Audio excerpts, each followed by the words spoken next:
Alamin naman natin ang sitwasyon sa Lamesa Dam. Tumaas ang antas ng tubig doon dahil din sa walang humpay na pagulan. Nakatutok doon live si Bam Alegre. Bam! Mike, patuloy yung pagbantay dito sa level ng tubig sa Lamesa Dam matapos iakyat kanina sa red alert status yung Lamesa Dam kaninang umaga.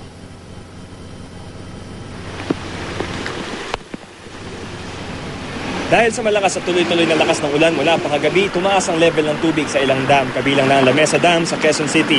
Kaya naman alas 5 pa lang ng umaga, itinaas na sa yellow alert ang Lamesa Dam matapos umabot ito sa 79.32 meters.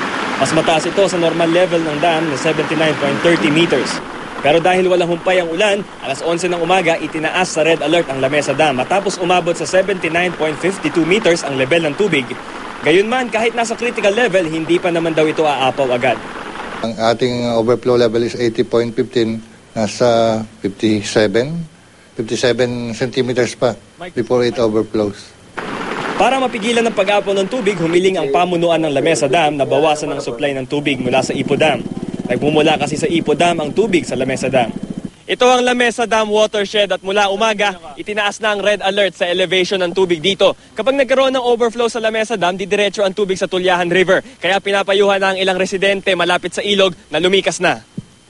Kabilang sa mga tatamaan ng posibleng pag-apaw ng Lamesa Dam ang Malabon, Navotas at ilang bahagi ng Valenzuela. Kasama rin ang Quezon City pero tila baliwala ang babala sa ilang residenteng nakatira malapit sa Tulyahan River. Baliwala yan. Maalis lang kami pagka tumaas talaga. Binabantayan naman po namin pag umaangat ng kaunti, lilikas naman po kami sa itaas. Hinintay namin pa laki-laki konti kasi minsan hindi rin lalaki agad.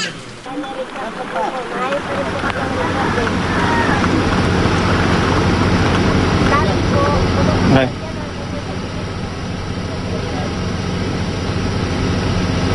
Mike, sa ngayon, 79.66 meter ng tubig dito sa Lamesa Dam. Malayo pa po yan doon sa tinatawag na spilling point o yung 80.15 meters.